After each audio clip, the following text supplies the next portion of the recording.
ഹരേ കൃഷ്ണ. കണ്ണൻ്റെ ഓടക്കുഴലിലേക്ക് എല്ലാവർക്കും സ്വാഗതം. ഇന്ന് നമുക്ക് വിപ്രപത്ന്യാനുഗ്രഹ ലീല കേട്ടാലോ. ഒരിക്കൽ കൃഷ്ണനും ബലരാമനും ഗോക്കളോടും ഗോപപാലകരോടും കൂടി വൃന്ദാവനത്തിൽ നിന്നും വളരെ അകലെയുള്ള ഒരു വനപ്രദേശത്ത് പോയി. പ്രഭാത ഭക്ഷണം കഴിക്കാത്തതിനാൽ ഗോപപാലകർക്കൊക്കെ വളരെയധികം വിശപ്പ് അനുഭവപ്പെടുകയുണ്ടായി. അപ്പോൾ അവർ ഭഗവാനോട് പറഞ്ഞു, ഞങ്ങൾക്ക് കഠിനമായി വിശക്കുന്നു, ഞങ്ങളെ ഇങ്ങനെ വിഷമിപ്പിക്കാതെ ഞങ്ങളുടെ വിശപ്പ് മാറാൻ എന്തെങ്കിലും തരൂ എന്ന് അവർ അപേക്ഷിച്ചു. കൂട്ടുകാരുടെ അപേക്ഷ കേട്ടപ്പോൾ യാഗത്തിൽ ഏർപ്പെട്ടിരുന്ന ചില ബ്രാഹ്മണരുടെ പത്നിമാരിൽ കൃഷ്ണനും ബലരാമനും കാരുണ്യം തോന്നി.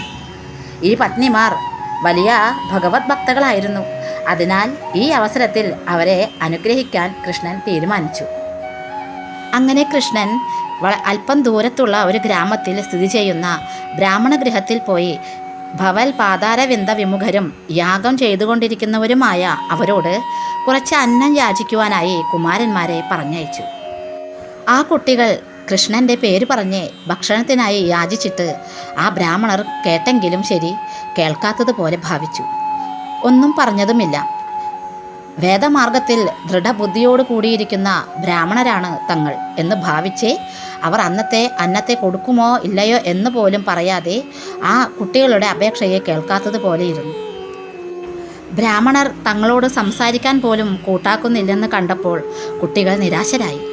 അവർ മടങ്ങി വന്ന് ഉണ്ടായ സംഭവങ്ങൾ കൃഷ്ണനോടും ബലരാമനോടും വിസ്തരിച്ച് പറഞ്ഞു കേൾപ്പിച്ചു. അത് കേട്ട് പരമ്പൊരുളായ ഭഗവാൻ ഒന്ന് പുഞ്ചിരിച്ചു. ബ്രാഹ്മണർ ഭിക്ഷ നൽകാത്തതിൽ ദുഃഖിക്കേണ്ട കാര്യമില്ലെന്ന് അദ്ദേഹം പറഞ്ഞു. കാരണം ഭിക്ഷയുടെ രീതി തന്നെ അതാണ്. ഭിക്ഷ യാചിക്കുമ്പോൾ എപ്പോഴും വിജയിച്ചേ തീരൂ എന്നില്ലെന്ന് അദ്ദേഹം അവരെ ബോധ്യപ്പെടുത്തി. ചിലയിടത്ത് പരാജയപ്പെടാനും സാധ്യതയുണ്ട്. എന്നാൽ അത് നിരാശയ്ക്ക് കാരണമാകരുത്. അതുകൊണ്ട് എല്ലാവരും ഒരിക്കൽ കൂടി പോകണമെന്നും ഇത്തവണ യാഗത്തിൽ ഏർപ്പെട്ടിരിക്കുന്ന ബ്രാഹ്മണരുടെ പത്നിമാരുടെ അടുത്താണ് ചെല്ലേണ്ടതെന്നും ഭഗവാൻ കൃഷ്ണൻ അവരോട് പറഞ്ഞു. ബ്രാഹ്മണ പത്നിമാർ തികഞ്ഞ ഭക്തകളാണെന്നും അദ്ദേഹം അവരെ അറിയിച്ചു. അവർ സദാ നമ്മെക്കുറിച്ചുള്ള ചിന്തയിൽ മുഴുകിയിരിക്കുകയാണ്. അവിടെ ചെന്ന് എൻ്റെയും ബലരാമൻ്റെയും പേരിൽ ഭക്ഷണം ചോദിക്കുവിൻ. ആവശ്യപ്പെടുന്നത്ര ഭോജ്യങ്ങൾ അവർ നിങ്ങൾക്ക് തരുമെന്ന് ഞാൻ ഉറപ്പു തരുന്നു. കൃഷ്ണൻ പറഞ്ഞതനുസരിച്ച് കുട്ടികൾ ഉടനെ തന്നെ ബ്രാഹ്മണ പത്നിമാരുടെ അടുത്തേക്ക് പോയി. പത്നിമാർ വീടിനുള്ളിലായിരുന്നു. സർവാഭരണ വിഭൂഷിതരായിരുന്നു അവർ. അവരെ ആദരപൂർവ്വം നമസ്കരിച്ചിട്ട് കുട്ടികൾ ഇങ്ങനെ പറഞ്ഞു, പ്രിയപ്പെട്ട അമ്മമാരെ, ഞങ്ങളും കൃഷ്ണനും ബലരാമനും കൂടി ഗോക്കളെ മേയ്ക്കാനായിട്ട് വന്നതാണ്. പ്രഭാത ഭക്ഷണം പോലും കഴിക്കാത്തതിനാൽ ഞങ്ങൾക്കെല്ലാം വളരെയധികം വിശപ്പുണ്ട്. കൃഷ്ണനും ബലരാമനും പറഞ്ഞതനുസരിച്ച് അല്പം ഭക്ഷണം ചോദിക്കാനാണ് ഞങ്ങൾ വന്നത്. ഞങ്ങൾക്ക് എന്തെങ്കിലും ഭക്ഷിക്കാൻ തന്നാലും എന്ന് കുട്ടികൾ പറഞ്ഞു. ഇത് കേട്ടപ്പോൾ വളരെ കാലമായി കൃഷ്ണനെ കാണുവാൻ അതിയായി ആഗ്രഹിച്ചു കൊണ്ടിരിക്കുന്ന അവർ കുമാരന്മാരാൽ കൃഷ്ണൻ്റെ പേര് പറയപ്പെട്ടപ്പോൾ പരിഭ്രമ ചിത്തകളായി. അവർ വളരെ വേഗം പല പാത്രങ്ങളിൽ വിശിഷ്ട ഭോജ്യങ്ങൾ നിറച്ചു. യജ്ഞം നടക്കുന്ന അവസരമാകയാൽ എല്ലാ വിഭവങ്ങളും സ്വാദിഷ്ടമായിരുന്നു. വിഭവസമൃദ്ധമായ ഒരു സദ്യ തന്നെ ശേഖരിച്ചുകൊണ്ട് തങ്ങളുടെ ഏറ്റവും ശ്രേഷ്ഠ സ്നേഹഭാജനമായ കൃഷ്ണൻ്റെ അടുത്തേക്ക് പോകാൻ അവർ തയ്യാറായി. വിപ്രപത്നിമാർ ഏറെക്കാലമായി കൃഷ്ണനെ കാണാൻ വെമ്പുകയായിരുന്നു. അവനെ കാണാൻ പുറപ്പെട്ടപ്പോൾ ഭർത്താക്കന്മാരും പിതാക്കന്മാരും മക്കളും ബന്ധുക്കളും അവരോട് പോകരുതെന്ന് പറഞ്ഞു. എന്നാൽ അവർ വഴങ്ങിയില്ല. കൃഷ്ണൻ്റെ ആകർഷണത്തിൻ്റെ വിളി കേട്ടാൽ ഭക്തൻ ശാരീരിക ബന്ധങ്ങൾക്ക് വില കൽപ്പിക്കാറില്ല.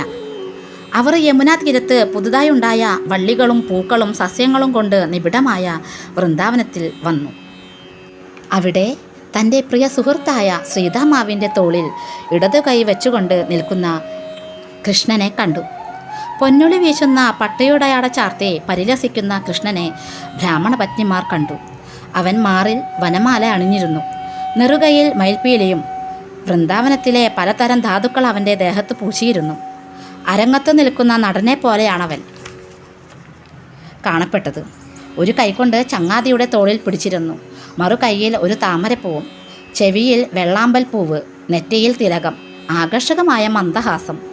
തങ്ങൾ വളരെയധികം കേട്ടിരുന്ന തങ്ങളുടെ പ്രിയങ്കരനും മനസ്സിൽ സദാ നിറഞ്ഞു നിന്നവനുമായ പരമ്പൊരുളായ ഭഗവാനെ ബ്രാഹ്മണ പത്നിമാർ കൺമുമ്പിൽ കണ്ണിറയെ കണ്ടു. മുഖാമുഖം കണ്ട മാത്രയിൽ തന്നെ അവരുടെ കണ്ണുകളിലൂടെ കൃഷ്ണൻ അവരുടെ ഹൃദയത്തിൽ കടന്നു. അവർ മതി വരുവോളം കൃഷ്ണനെ ആശ്ലേഷിച്ചു.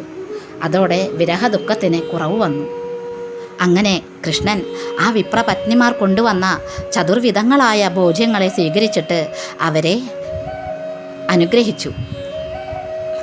കൃഷ്ണനെ കാണുവാൻ ആഗ്രഹിച്ചുകൊണ്ട് കുടുംബ സംബന്ധങ്ങളെ കൂടി ഉപേക്ഷിച്ച് വന്നെത്തിയിരിക്കുന്ന അവരെ ധർമ്മപത്നിമാരുടെ സാന്നിധ്യം യാഗപൂർത്തിക്ക് ആവശ്യമാണെന്ന് പറഞ്ഞ് ധരിപ്പിച്ച് തിരിച്ചയക്കുകയും അവരുടെ ഭർത്താക്കന്മാർക്ക് അവരിൽ സ്നേഹമുണ്ടാകുവാൻ അനുഗ്രഹിക്കുകയും ചെയ്തു.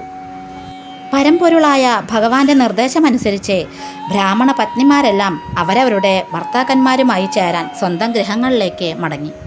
ഭാര്യമാർ മടങ്ങിയെത്തിയതിൽ സന്തുഷ്ടരായി ശാസ്ത്രവിധിപ്രകാരം ബ്രാഹ്മണർ ഭാര്യമാരോടൊത്ത് യജ്ഞകർമ്മങ്ങൾ വഴിയാം വണ്ണം പൂർത്തിയാക്കി. വൈദിക തത്വങ്ങളനുസരിച്ച് പത്നിയുമൊത്ത് വേണം ധർമാനുഷ്ഠാനങ്ങൾ നടത്താൻ. ബ്രാഹ്മണ പത്നിമാർ മടങ്ങി വന്നതിനാൽ യാഗകർമ്മങ്ങളൊക്കെ വേണ്ട പോലെ നടത്താൻ അവർക്ക് കഴിഞ്ഞു. എല്ലാം ഭംഗിയായി കഴിഞ്ഞതിനു ശേഷം ആ പത്നിമാരുടെ ഭർത്താക്കന്മാർ തങ്ങളുടെ ഭഗവൻ നിരാധര രൂപമായ പാപത്തെ ആലോചിച്ച് പശ്ചാത്തപിക്കുകയും ഈ സ്ത്രീകൾക്ക് എന്തൊരു ഭക്തിയാണെന്ന് മനസ്സിലാക്കുകയും ചെയ്തിട്ട് പരമാർത്ഥ ജ്ഞാനം തെളിഞ്ഞ് ഭഗവാനെ സ്തുതിക്കുകയും ചെയ്തു. ഇതിനിടയിൽ ഭഗവാൻ വേറൊരു ലീലയും ആടിയിട്ടുണ്ടായിരുന്നു. ഈ പത്നിമാരെല്ലാം ഭഗവാന് വേണ്ട ആഹാര സാധനങ്ങളായിട്ട് ഓടുമ്പോൾ ഇവരെ ഭർത്താക്കന്മാരും പിതാക്കന്മാരൊക്കെ തടഞ്ഞു. പക്ഷേ എന്നാലും അവർ ആ പിടിയെല്ലാം വിടിയിപ്പിച്ച് കുറേ ആളുകൾ ഓടി. പക്ഷേ ഒരമ്മയ്ക്ക് മാത്രം അവരുടെ കൂടെ പോകാൻ പറ്റിയില്ല. അവരെ ഭർത്താവും മക്കളും എല്ലാം കൂടി തടഞ്ഞു നിർത്തി. അപ്പോൾ ആ അമ്മയ്ക്ക് വളരെയധികം വിഷമമുണ്ടായി. ആ അമ്മ സ്വയം പറഞ്ഞു, കൃഷ്ണ, ഇവിടെയുള്ള എല്ലാവരും, എല്ലാ പത്നിമാരും ഇപ്പോൾ അങ്ങയുടെ അടുത്ത് അങ്ങയ്ക്ക് ആഹാരം തന്ന് അങ്ങയുടെ കൂടെ ഇരിക്കുകയാവും. എനിക്ക് മാത്രം ആ ഭാഗ്യം ഉണ്ടായില്ല. ഞാൻ ഇത്രയ്ക്കും പാപിയാണോ കൃഷ്ണ എന്നും പറഞ്ഞ് ഞാൻ എൻ്റെ ദേഹം ഉപേക്ഷിക്കുന്നു കൃഷ്ണ എന്നും പറഞ്ഞ് ആ അമ്മ അവിടെ വീണ് മരിക്കുകയാണ്. പക്ഷേ ആ അമ്മയെ ഉടലോടുകൂടി ഭഗവാൻ മോക്ഷം കൊടുക്കുകയാണ്. അപ്പോൾ ഇത് കണ്ട എല്ലാവർക്കും മനസ്സിലായി ഈ പത്നിമാരെല്ലാം ഓടിയിരിക്കുന്നത് സാക്ഷാൽ ഭഗവാൻ കൃഷ്ണൻ്റെ അടുത്തേക്കാണെന്ന്. അപ്പോൾ തന്നെ അവർക്ക് പത്നിമാരോടുള്ള ദേഷ്യം മാറിയിരുന്നു. നാരായണീയത്തിലെ വിപ്രപത്നി അനുഗ്രഹ ലീല വായിച്ച് നമസ്കരിക്കുന്നത് ഭാര്യ ഭർത്താക്കന്മാർ തമ്മിലുള്ള കലഹം മാറാനായിട്ട് വളരെ നല്ലതാണ് കേട്ടോ. ഹരേ കൃഷ്ണ. അതുപോലെ ഗുരുവായൂരിലെ കടുക് സമർപ്പിക്കുന്നതും വളരെ നല്ലതാണ്. ഹരേ കൃഷ്ണ. സർവം ശ്രീ രാധാ കൃഷ്ണ അർപ്പണമസ്തു. ജയ ശ്രീ രാധേ രാധേ. ഹരി ഹരി ബോൾ.